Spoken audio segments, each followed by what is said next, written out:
जयवीरू नाम तो आपने दे दिया मामा जी, अब गब्बर को ठाकुर मारेगा पैरों से कुचलकर। जी हां, हम बात कर रहे हैं मध्य प्रदेश के रतलाम शहर के कांग्रेस प्रत्याशी उम्मीदवार पारस सकलेचा की और साथ में कार्यकर्ता की, जहां रतलाम के बीचों बीच रानी जी का मंदिर और हनुमान जी के मंदिर के पास विशाल आम सभा में बीजेपी पर जमकर निशाना साधते हुए श्री जाट ने अनेक मूलभूत सुविधाओं के बारे में बताया। इसी तरह श्री सकलेचा ने भी निशाना साधते हुए कहा कि मुख्यमंत्री जी, आपने तो कमलनाथ और दिग्विजय सिंह को तो नाम दे दिया जयवीरू का, लेकिन गब्बर कौन? अब गब्बर को ठाकुर मारेगा अपने पैरों से कुचलकर। नाम नहीं बताऊंगा कि ठाकुर कौन है और नाम मैं बताऊंगा, सुनिए आप भी। सरस्वती के चरणों में सादर वंदन, भारत माता के चरणों में सादर वंदन, भगवान बजरंगबली के चरणों में सादर वंदन। मुल्क के मालिकों और रतलाम नगर के मेरे जवान, नौजवान दोस्तों, मतदाता साथियों, व्यापारी दोस्तों, माता और बहनों, बहुत दिनों बाद उम्मीदवार के रूप में फिर आपके सामने आया हूं मैं।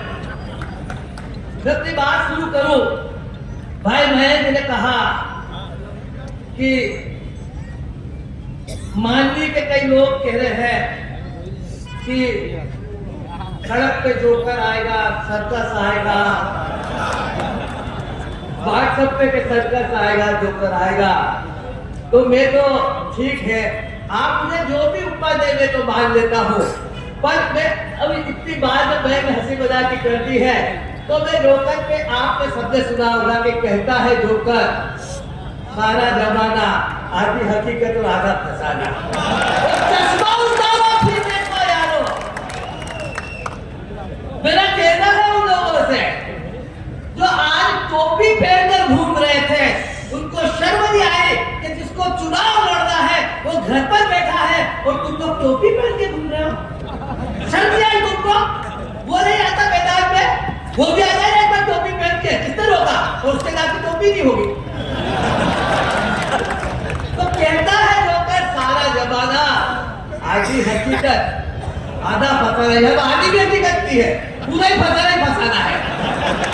और चश्मा उतारो फिर देखो यारो, दुनिया वही है, चेहरा पुराना, वही झूठ। अरे सब साथियों ने कहा, भाई बहन ने कहा, भाई शांतिलाल ने कहा, नहीं बड़ी बड़ी बातें की। चलो अभी समय कम है, अब इसके बाद बात बता दूं। माननीय बड़े प्रधान साहब रतलाम पधारे, बड़े प्रधान, किसी का नाम नहीं दिया। माननीय मुख्यमंत्री का भी नाम कब दिया उन्होंने कि जब मैं बहन की बात करता हूं तो मुझे मामा की याद आती है। बराबर बोल रहा हूं दोस्तों?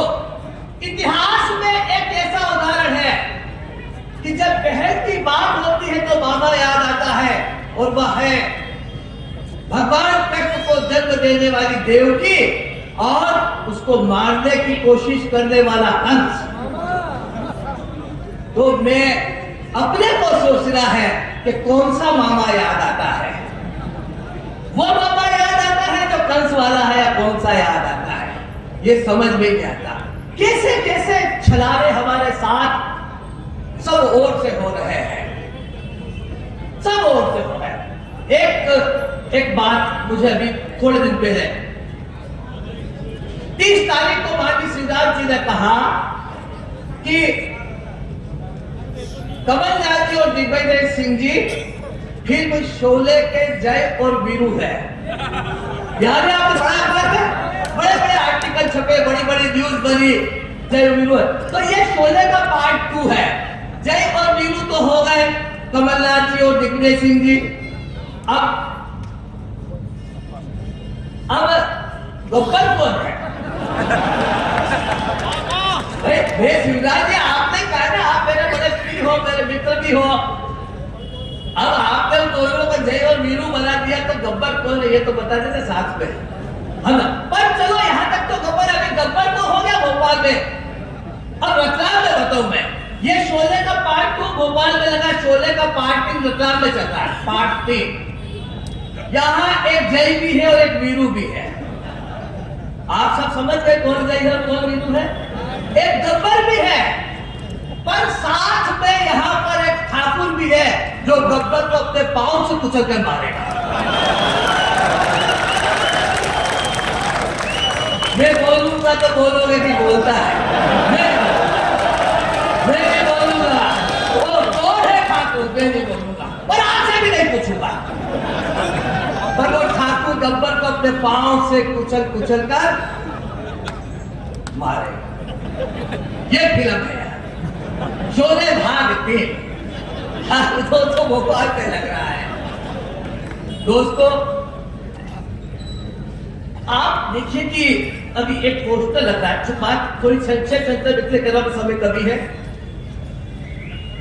नया रतलाम लगा, देखा आपने सभी ने?